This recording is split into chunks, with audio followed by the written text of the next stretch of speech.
Primero de Corintios capítulo 15, versículos 12 a 34. 12 a 34. Y bueno, estamos en la serie de la resurrección, la verdad que transforma. Y probablemente si había un capítulo definitivo en cuanto a la resurrección, es este capítulo.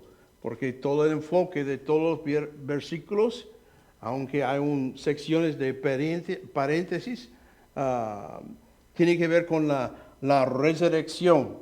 Y lo que me impresionó mucho al estudiarlo, y fue lógico que Pablo usó para compartir la verdad con nosotros.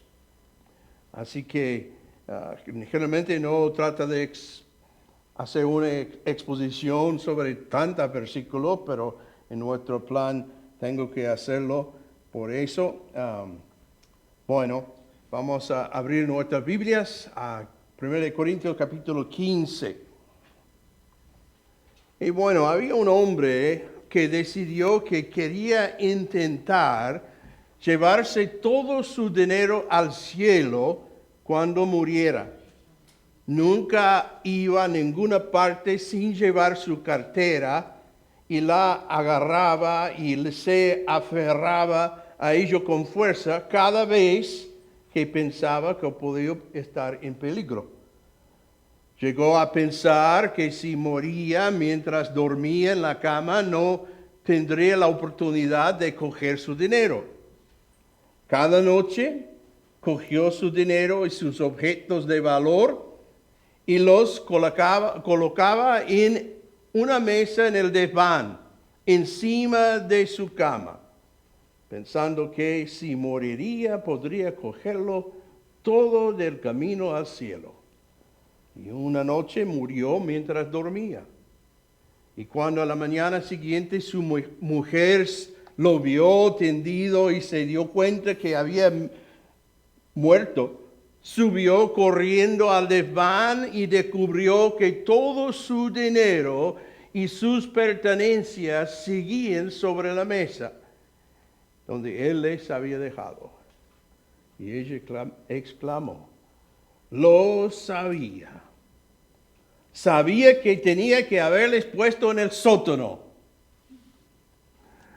Bueno, la muerte no hace excepción de personas. No distingue entre los ricos o pobres, los blancos, los negros, los hombres, las mujeres. Y las estadísticas de mortalidad son coherentes. Uno de cada una de las personas muere. Y el cristiano no debe preocuparse por estas estadísticas. El cristiano tiene una esperanza en el futuro. Y es una esperanza basada en una resurrección futura. Los creyentes de Corinto estaban dispuestos a aceptar que Jesús había resucitado de entre los muertos. Y eso es lo que los hacía creyentes. Lo que tenían problemas en creer es que ellos también resucitarían de entre los muertos. Y la filosofía griega enseñaba que el cuerpo era malo, mientras que el alma y el espíritu eran buenos. Y la muerte se consideraba la liberación final de la parte malvada del hombre para que pudiera ser plenamente bueno. El cuerpo se consideraba una prisión y el alma era el prisionero. Y la muerte era la liberación del alma de la prisión. Tampoco eran los griegos los únicos que negaban una resurrección futura. Los saduceos habían sido fuertemente influenciados por el pensamiento griego y también había llegado a negar una resurrección futura. Por esa razón, Pablo se dispone ahora a demostrar que podemos esperar una futura resurrección corporal. Y bueno, el punto principal de este mensaje es que la verdad de la resurrección se refleje en la forma en que vives tu vida cristiana. Y vamos a ver esto más al final de ese capítulo. Pero noten, Pablo comienza su presentación y la primera cosa que notamos es las implicaciones de negar la resurrección. Y vemos estos en versículos 12 al 19. Pablo acaba de hacer un gran esfuerzo para citar las pruebas de la resurrección de Jesús. Lo hizo en los primeros 11 versículos de este capítulo. Lo hizo por una razón. Y no porque los cristianos de Corintios hubieran rechazado la enseñanza que Jesús resucitó de entre los muertos. Es porque el hecho de la resurrección de Cristo es la base de la creencia en nuestra propia resurrección. Si crees que Jesús resucitó de entre los muertos, entonces no es mucho más difícil creer que tú también resucitarás de entre los muertos cuando Él diga que lo harás. Por esa razón, la resurrección de Jesús es la apología definitiva para el cristiano. Para aclarar este punto, Pablo hace una pregunta. Si se predica que Cristo ha resucitado de entre los muertos, ¿cómo es posible que algunos de vosotros digáis que no hay resurrección de los muertos? Versículo 12. Esto señala una incoherencia en el pensamiento de los cristianos corintios. Habían leído la predicación de la muerte, sepultura y resurrección de Jesús. Habían creído en el mensaje. Se habían convertido en seguidores de Cristo. Pero seguían aferrados a su vieja idea filosófica de que no hay resurrección. Es como un hombre que pensaba que estaba muerto.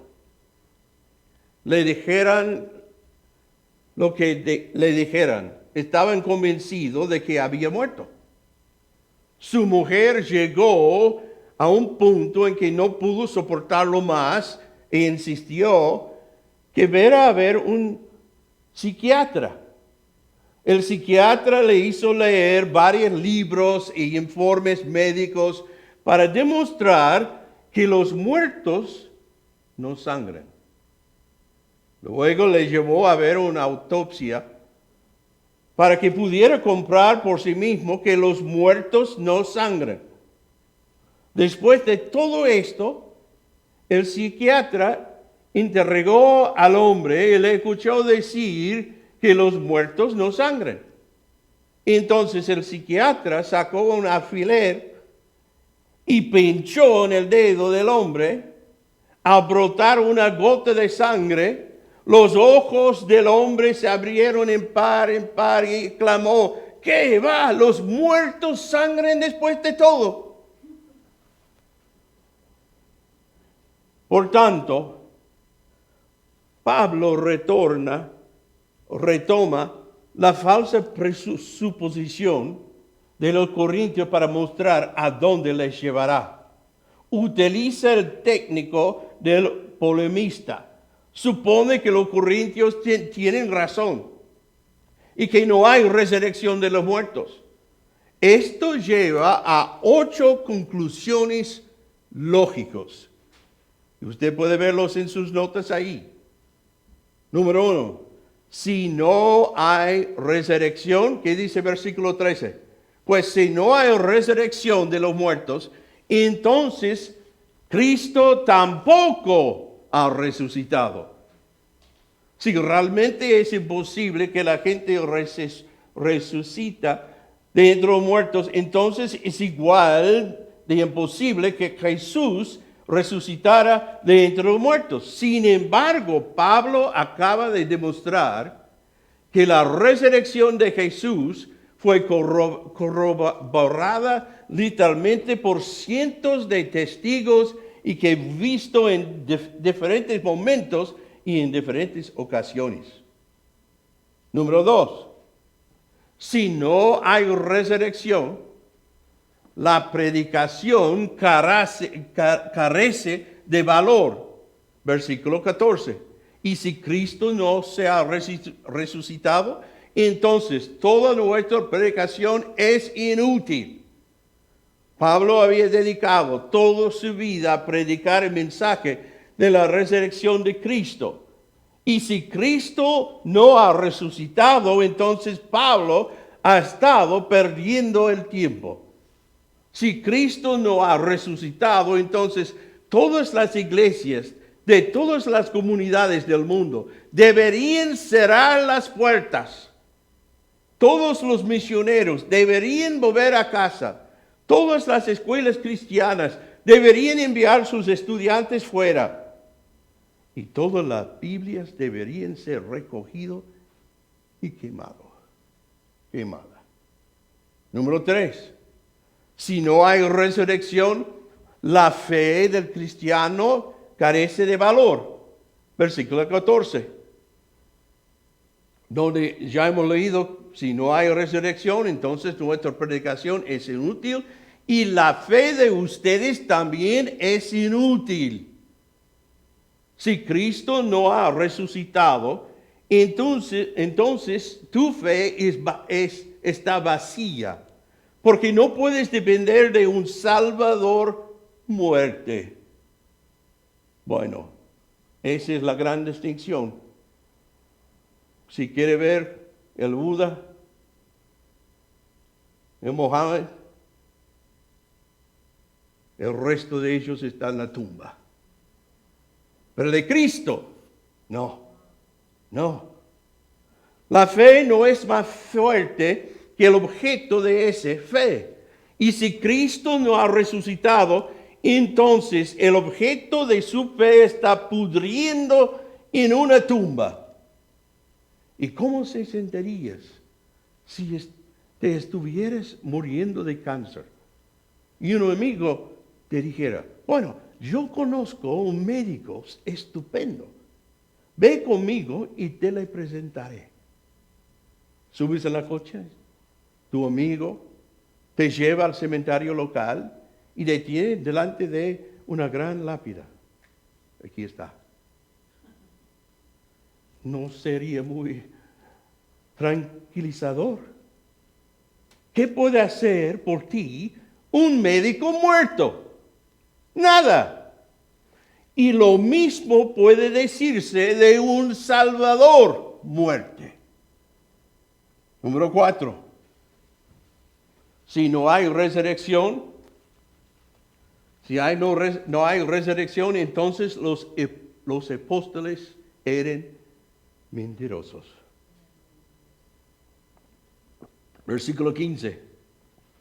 Y nosotros los apóstoles estaríamos todos mintiendo acerca de Dios, porque hemos dicho que Dios levantó a Cristo de la tumba, así que eso no puede ser cierto si no hay resurrección de los muertos.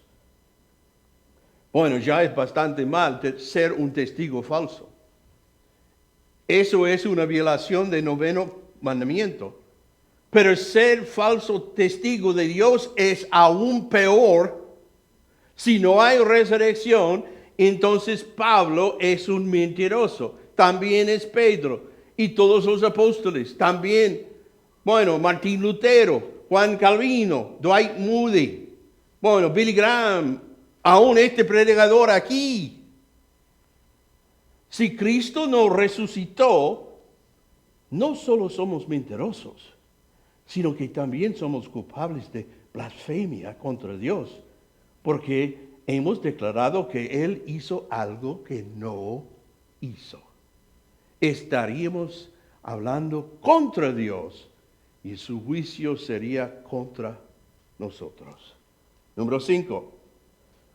Si no hay resurrección, entonces la fe cristiana carece de valor. La fe por sí mismo es totalmente impotente. La fe no puede hacer nada. No puede salvarte.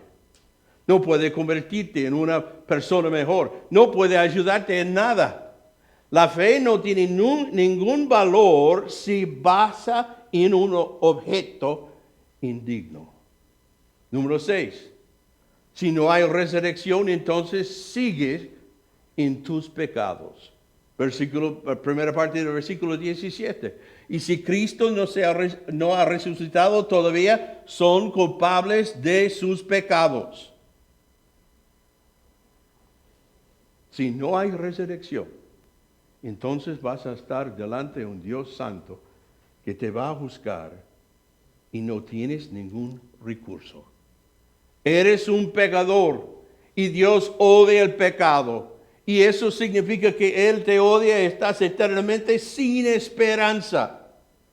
La impresionante ira de Dios, de un Dios santo, está dirigido contra ti y no hay escapatoria porque nadie tiene una solución a tu problema de pecado. Número 7. Si no hay resurrección, entonces los que han muerto se han ido para siempre. Note el versículo 18. En ese caso, todos los que murieron creyendo en Cristo están perdidos. ¿Alguna vez se te ha muerto alguien cercano? Puede que fuera un abuelo o una abuela, quizás un hermano o una hermana, tal vez su amigo, en mi caso mi esposa.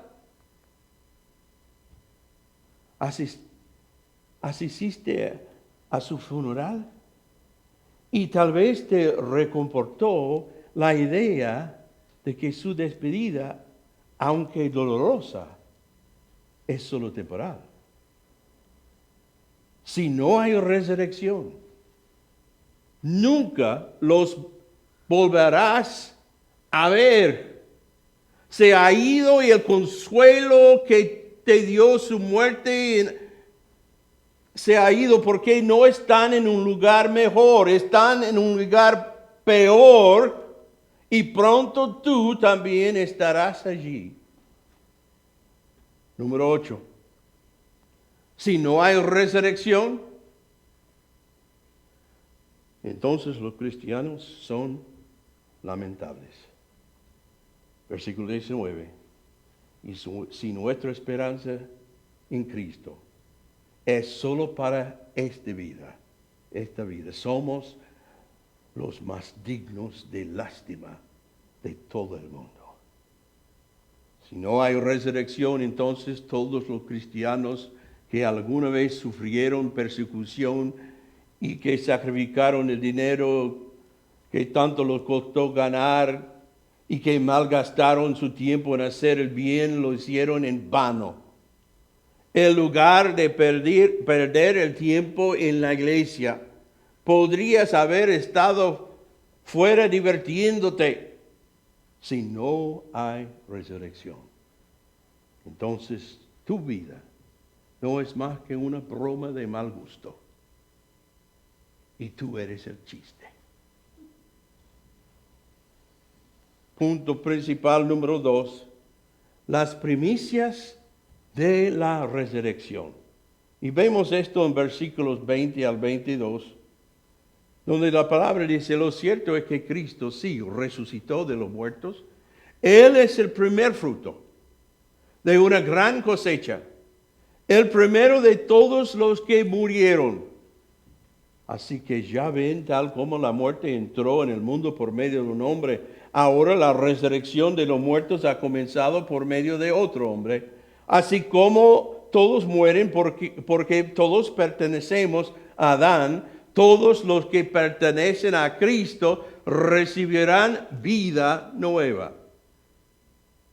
Pablo, tras mostrar las consecuencias lógicas de negar la resurrección, Pablo nos devuelve ahora a la realidad y reafirma el hecho de que Cristo ha resucitado de verdad. En los versículos anteriores vemos los resultados de una presuposición errónea Y ahora vemos una declaración verdadera. Cristo ha resucitado. Pablo lo afirma en tiempo perfecto. Es el tiempo que mira al pasado y luego enfatiza sus resultados continuos. Cristo ha resucitado de entre los muertos con el resultado de que ahora está vivo. Y los otros grandes líderes religiosos de la historia están todos en sus tumbas. Solo uno vive todavía. Él está vivo. Él es el Dios de los vivos. Así como Él ha resucitado de entre los muertos, también su pueblo resucitará algún día. A eso se refiere Pablo cuando dice que Cristo es la primicia de los que duermen. Y para comprender el significado de las primicias, tenemos que fijarnos en las fiestas judías. Los judíos celebraban 3 fiestas diferentes. La primera es la Pascua judía. La Pascua judía tenía lugar en el 14 del primer mes. Tenían, por ejemplo, recordar cómo Dios había liberado a los israelitas de la plaga de los primogénitos y los habían sacado de la esclavitud de Egipto. Usted recuerda cuando esto pasó. Ellos tenían que matar una cordero y luego ponerlo en la puerta de la sangre y bueno, y Dios salvó cada uno de sus primogénitos. La otra es el pan sin levadura. Esta fiesta duraba una semana y comenzaba el día siguiente la Pascua. Durante esta semana los judíos eliminaban toda la levadura del pan que comían. Y esto era un recuerdo de la separación de la cultura y la tierra de Egipto. Dios los había sacado de allí después de 400 años de esclavitud y los había convertido en un pueblo separado del resto del mundo. Y luego las primicias. Esto tenía lugar el primer día de la semana que seguía la Pascua. En este día cada israelita debía traer el primer gavilla de grano que había recogido en la cosecha de principios de primavera. Y al llevar su gavilla de grano ante el Señor, debía hacer que el sacerdote la agitara ante la puerta del templo. Y al hacerlo prometía toda la cosecha que pronto vendría. Era una demostración de que así como el pueblo era el pueblo de Dios, también la cosecha era la cosecha de Dios. Las 3 ceremonias esperaban la venida de Jesús. Cada uno de ellos tenía un significado especial que apuntaba a algo que Él realizaría. La Pascua judía conmemoraba la liberación de Israel de la plaga de primogénitos en su éxodo de Egipto. Esto mira a la muerte de Cristo en la cruz, así como la sangre de cordero en el dintel de la puerta hizo que el ángel de la muerte pasara sobre esa casa. La muerte de Cristo hizo que la ira de Dios se apartara de los que creen en Él. Luego el pan sin levadura conmemoraba la separación de Israel de la cultura de Egipto. Y ese contempla el proceso de santificación que Dios obra en la vida de cada creyente apartado para Él. Y luego las primicias. Ofreció al Señor una oferta representativa de la futura cosecha. Y esto mira a Jesús como el que resucitó de entre los muertos, como prometedor de nuestra futura resurrección de entre los muertos. Y esto es lo que significa cuando se dice, Jesús es nuestra primicia. Al igual que la primera gavilla de grano era una prenda de toda la cosecha siguiente, la resurrección de Cristo es nuestra garantía de la resurrección venidera. Versículo 22. Así como todos mueren porque todos pertenecen a Adán. Todos los pertenecen a Cristo, recibirán vida nueva. Jesús es nuestra segundo Adán. Y cuando vinimos a Cristo, cambiamos de una familia a otro. Fuimos sacados de la familia del viejo Adán y traídos a la familia del segundo Adán. Así como una vez fuimos identificados con el viejo Adán, que pecó en el jardín, y ahora hemos sido identificados con Jesucristo y con su justicia. Y noten la comparación. Adán, él era un solo hombre. Jesucristo, él era un solo hombre. Adán, por este hombre vino la muerte. Es la razón por la que todos nosotros, va a morir. Por causa de Adán, como nuestro representante. Pero este hombre, Jesucristo, viene la resurrección de los muertos. Por Adán, todos los hombres están en Adán. Mueren. Nacimos pecadores y si quedamos solos, moriremos como pecadores. Hablando de Jesucristo, todos los que están en Cristo serán vivificados. En Adán su pecado trajo la condenación. Jesucristo por su obediencia trae la justificación. Hay solamente dos lugares, solamente dos familias en el mundo hoy. La familia de Adán. Y cualquier hombre dejado por sí mismo va a quedar en esa familia. Y va a sufrir, después de la muerte, una separación eterna de Dios en un lugar de tormento. Hay otra familia, la familia de Jesucristo.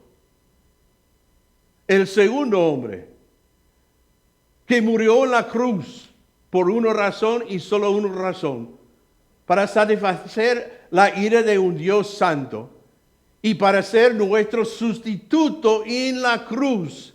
Así que no tenemos que morir como los en Adán en ese sentido, pero los en Jesucristo tenemos la victoria, tenemos la esperanza, porque estamos en Cristo. Hemos sido justificados, hemos recibido nuestros pecados perdonados para siempre.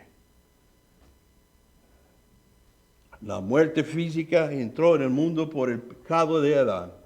Del mismo modo, la muerte se ha sido vencida por la obra de Cristo. Ahora, en tercer lugar, noten el orden de la resurrección. Versículos 23 al 28. La resurrección tiene un orden. Tiene lugar en una progresión ordenada. Así como la primera gavilla de frutos le seguía en el resto de la cosecha en su momento, también la resurrección sigue el lógico aquí. También a la resurrección de Cristo le sigue nuestra propia resurrección. ¿Y cuándo tiene lugar esta resurrección? La respuesta se encuentra en el versículo 23. Es en su venida. El orden de los acontecimientos está cuidadosamente trazado para nosotros. Primero fue la resurrección de Cristo. Versículo 23. Cristo, el primero de la cosecha. Entonces vendrá nuestra resurrección cuando Él regrese. Versículo 23. Y finalmente llega el final cuando Él le entregará el reino a Dios el Padre. Versículo 24. Y la primera parte de ese programa ya ha tenido lugar. Tuvo lugar cuando Jesús resucitó de entre los muertos. Ahora esperamos la segunda parte. La resurrección de los creyentes cuando Él venga otra vez. Noten, número 1, la llegada del fin. Versículo 24. Después de esto vendrá el fin, cuando Él se entregará el reino a Dios el Padre, luego de destruir a todo gobernante y poder y toda autoridad. El versículo 24 aquí inicia una paréntesis que continúa hasta el versículo 28. Trata de ese acontecimiento final cuando Cristo entrega el reino al Dios Padre. Trata de ese acontecimiento final cuando Él lo presenta así. Versículo 20. Cristo ha resucitado como primicia. Versículo 23. El resto de la resurrección tendrá lugar en su propia orden. Y todo este capítulo está dedicado al tema ¿por qué es necesario que creamos en la resurrección? Versículo 24. Luego viene el final y está descrito ampliamente. Es una sección parentética. Y luego, versículo 29, otras razones para creer la resurrección. El Hijo es el Rey del reino, pero llegará un día en que entregará su realeza al Padre. Al final, todo será como al principio. Habrá un cielo nuevo, una tierra nueva. El pecado ya no existirá. Y el Padre reinará sin oposición. Número 2, vemos el reino conquistador.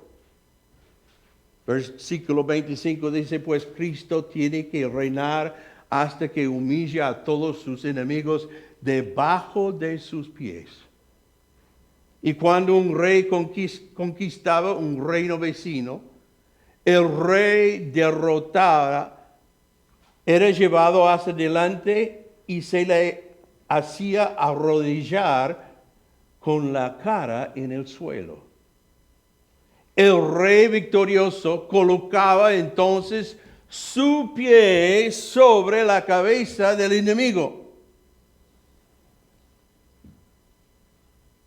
Este es el propósito de la encarnación. Es la razón por la que Dios se hizo carne. Fue para destruir las obras de Satanás y derrotar al enemigo de Dios. Y cuando cada enemigo ha sido derrotado, Él devolverá el reino a su Padre. Número 3, el último enemigo. Versículo 26 lo dice claramente. Y el último enemigo que será destruido es la muerte. La muerte es un enemigo. Aunque ha sido derrotado en la resurrección, sigue manifestándose de forma muy real. La gente sigue muriendo, pero no siempre será así. Se acerca el día en que la muerte será abolida. Y luego llegamos a la última parte de esa sección, donde vemos la resurrección y el problema de la persecución.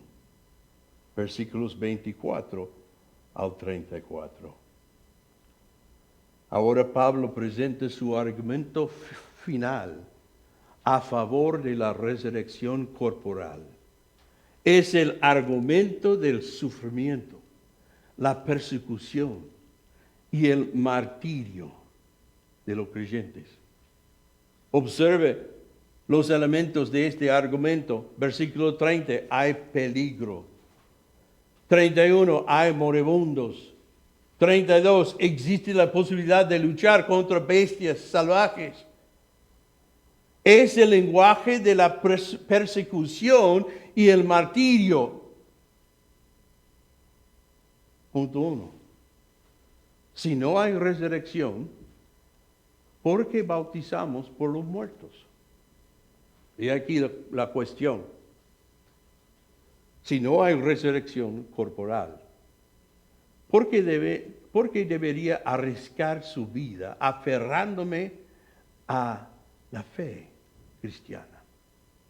En los días de Pablo no era saludable ser cristiano. Pablo mismo había sufrido muchas cosas por la causa de Cristo. Había sido golpeado con varas, apedreados, azotados y encarcelado. Había pasado hambre, sed, exposición y la enfermedad. Y ahora viene la pregunta: ¿y por qué Pablo hace esto si no hay resurrección corporal, cuando la única razón por la que está siendo perseguido es porque dijo que cierto Galileo muerto y se levantó y caminó? En este contexto, eso es muy importante, en este contexto, Pablo pregunta: ¿qué harán los que se bauticen por los muertos? Si los muertos no resucitan en absoluta, ¿por qué entonces se bauticen por ellos? Bueno, los mormones toman este versículo para indicar que es posible que una persona sea bautizado en nombre de alguien que ya ha muerto y así obtener la salvación para esa persona. Debo decir la salvación de los mormones. No es igual como nosotros. Señalan la frase por los muertos y señalan que la proposición griega puede traducirse en lugar de los muertos. Pero pasen por alto que este pasaje está escrito en un contexto de persecución y martirio. He aquí la pregunta que se hace Pablo: ¿por qué los creyentes que están bajo persecución continúan aferrándose a su fe en una resurrección que resulta en que sean perseguidos si no hay resurrección? ¿Y por qué los nuevos conversos se levanten para ser bautizados en lugar de los que están siendo condenados a muerte si no hay resurrección de los muertos? ¿Por qué los nuevos creyentes se bautizan y llenan las filas de la iglesia en lugar de los que han muerto si no hay resurrección, cuando el resultado es estar en peligro cada hora y en peligro diario de muerte? Hay muchas interpretaciones, pero yo creo que ese es, cuando tome el contexto, está hablando de creyentes que han perdido su vida por causa de Cristo. Y hay nuevos conversos que están siguiendo, poniéndose en la fila de los siervos de Dios para predicar a pesar de la persecución. Esos que ya han muerto ya han sido salvos por Cristo. Pero porque hay mucho más después. Porque Cristo siempre tiene su ejército aquí en la tierra para llevar el mensaje, el evangelio a todo el mundo. Y por medio de los siglos, Dios siempre tenía su pueblo y siempre había creyentes listos a tomar el paso, creer en Jesús, ser bautizado y ser parte de la familia de Dios, un mensajero de Dios como todos los demás para llevar el evangelio de Cristo. Hablando dentro del contexto de persecución. Si Pablo fuera arrojado a los leones en el gran estadio de Éfeso a causa de su postura por Cristo, esto sería de gran beneficio. Pero eso solo es cierto si hay una resurrección de entre los muertos. Si no hay resurrección de los muertos, entonces es una tontería que Pablo arriesgue su vida. Si no hay resurrección de los muertos, entonces hemos seguido una mentira. Si este es el caso, entonces no estamos haciendo la voluntad de Dios, sino solo la voluntad de otro grupo de hombres. Si soy martirizado solo por algunos hombres equivocados, ¿de qué me sirve? La buena noticia es que Cristo ha resucitado de entre los muertos. Y por eso la gente sigue creyendo en Él, llenando las filas de los que han precedido. Y por eso que usted ha sido bautizado en lugar de los muertos. Así la imagen de ser bautizado en lugar de los muertos es una imagen de los nuevos conversos que vienen a Cristo y son bautizados para reemplazar a los que han muerto en Cristo. Hay un sentido de que cuando fuiste bautizado y traído al cuerpo de Cristo, fuiste bautizado para tomar el lugar de los que habían venido antes. Número 2. Si no hay resurrección,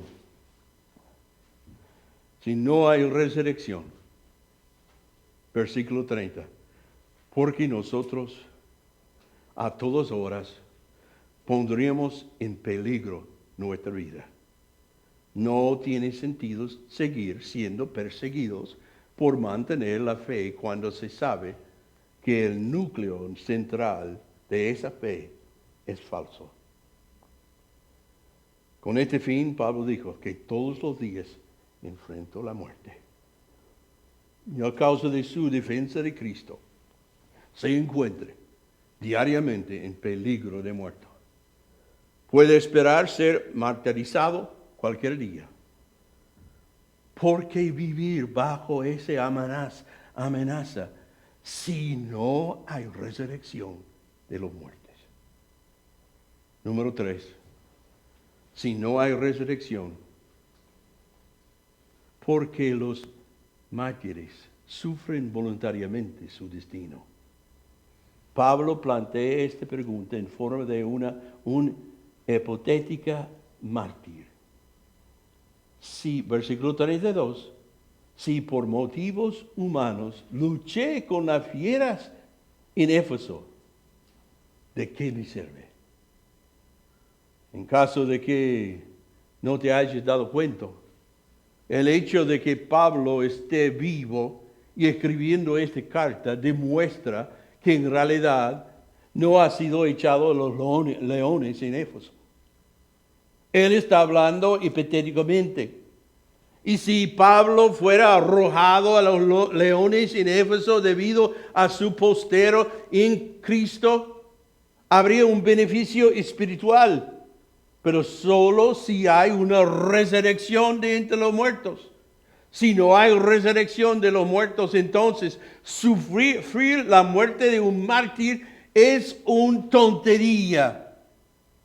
Número 4. Si no hay resurrección mañana, entonces debemos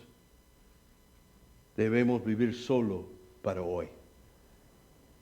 Versículo 32. Y si no hay resurrección, comamos y bebamos, que mañana moriremos. Evidentemente había algunos dentro de la iglesia que estaban siendo tentados a tomar esa misma filosofía. No era una forma de pensar ajena a los griegos. Era la filosofía de los epicúreos en Hechos capítulo 17. Esta escuela de pensamiento sostenía que toda existencia termina con la muerte. Ahora es el momento de vivirla.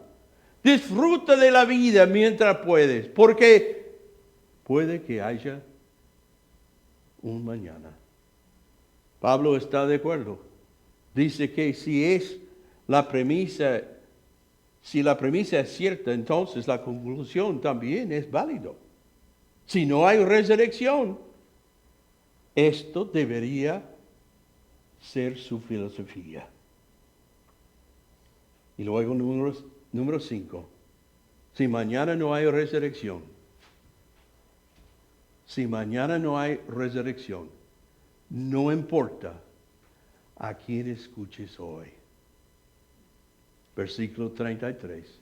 No se dejen engañar, porque las malas compañías corrompen el buen carácter. Pablo devuelve a sus lectores a la realidad con esta dura bofetada verbal. Les dice que no se dejen engañar. Hay una resurrección. Dice, ustedes los cristianos han estado viviendo como si no hubiera resurrección. Habéis estado en compañía de aquellos que nieguen la resurrección y habéis estado empezando a tragaros sus mentiras y habéis estado cayendo en las trampas morales que vienen con tal filosofía. Y hay un punto importante aquí que no quiero que tú te pierdas. Puede que hayas estado leyendo este capítulo y diciéndote a ti mismo, esto no se aplica a mí en absoluto, porque creo en la resurrección. Bueno, eso es bueno. Pero ¿es tu forma de vida coherente con esa creencia? ¿Estás viviendo la vida como si esta vida fuera solo temporal y fuera a ser seguido por una existencia eterna? ¿O es usted un ateo prácticamente? Hace bastantes años conocí a un adolescente que cuando le pregunté por su formación religiosa, me informó de que sus dos padres eran ateos. Y cuando por fin los conocí, comenté, he oído que vosotros son dos ateos. Y ambos se sorprendieron. ¿Ateos? ¿De dónde has sacado que somos ateos? Su hijo estaba igual de sorprendido y contestó, nunca os he oído hablar de Dios. Supuse que erais ateos. Si realmente crees en la resurrección, entonces tu vida debe ser vivida en una manera que manifieste tal creencia. Debería verse en lo que haces y cómo actúes. Número 6. Sí, existe una resurrección. Entonces el pecado debe ser abandonado. Nota el versículo 34. Volveos sobrios, como es debido, y dejad de pecar. Esta es la exhortación final de Pablo. Se basa en todo lo que se ha dicho hasta ahora. Y es una doble súplica. En primer lugar, es una súplica para que seamos sobrios de mente. Es una súplica para que despierten. Se refiere a sus pensamientos. Tenían que pensar en cómo estaban viviendo y empezar a vivir con propósito. Y con esto viene otro ruego. se basa en la primera, es una súplica para que usted dejen de pecar. Es una súplica para que su vida comience a reflejar la verdad de la resurrección. Este nos dice algo sobre la profecía bíblica. Siempre se da para que vivas de otra manera. No se da simplemente para satisfacer tu curiosidad. No se da para que sientes orgulloso espiritualmente. Se da para que la verdad de la resurrección se refleje en la forma en que vives toda su vida cristiana. ¿Y qué exposición Pablo ha presentado a nosotros? Y la idea principal al terminar, la verdad de la resurrección se refleja en la forma que vives tu vida cristiana.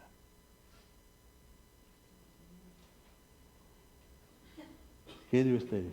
De cada uno. Vamos a inclinar nuestras cabezas, cerrar nuestros ojos. Por un momentito voy a dar lugar para usted a pensar en sí mismo, no en su persona a su lado, alguien de su familia o sus compañeros de trabajo, pero en ti mismo. Deben pensar.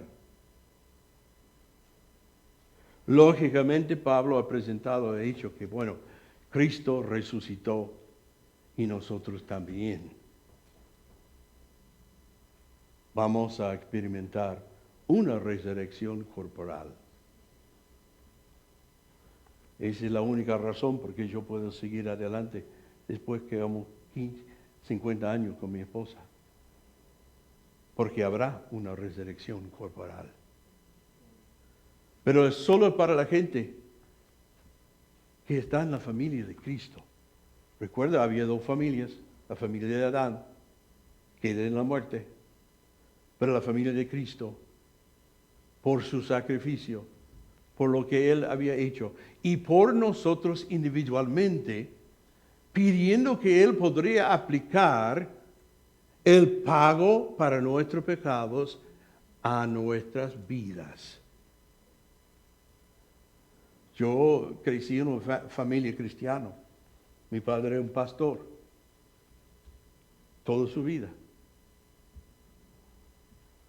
Pero yo tenía que llegar al punto para reconocer que esa relación es una relación personal. Y yo tenía que tomar la decisión para pedir al Señor perdonar mis pecados y aplicar su pago a mi vida personalmente. En ese momento fui salvo y llegué a ser parte de la familia de Cristo, el pueblo de Dios. ¿Qué de ustedes? ¿Puede decir que soy parte del pueblo de Dios? Mi única esperanza está en lo que Cristo había hecho para mí. Luego, creyentes, los que conocen al Señor. Hemos, escuchado lógicamente los argumentos de Pablo. No hay duda, hay una resurrección corporal. Cristo fue el primicia y nosotros van a seguirle. Pero está viviendo en luz de esta verdad. Es el tiempo de tratar con Dios. Padre Celestial, te damos gracias de nuevo por la oportunidad de abrir tu palabra. Gracias, Padre, por tu Hijo Jesucristo, quien tomó nuestro lugar, pagó el precio de nuestros pecados. Gracias por esta doctrina de la justificación, en que nosotros podemos tener nuestros pecados perdonados para toda la eternidad. Si hay uno aquí sin Cristo, hoy es el día de la salvación. ¿Por qué digo eso? Porque no hay una garantía de mañana, o en la semana que viene, o en el año que viene. Todo está en las manos de Dios. Mientras está vivo, tiene oportunidad de recibir a Cristo como su Salvador y Señor. Gracias, Padre. Ayúdanos a aplicar bien este mensaje a nuestra vida. Oramos en el nombre de Jesucristo. Amén.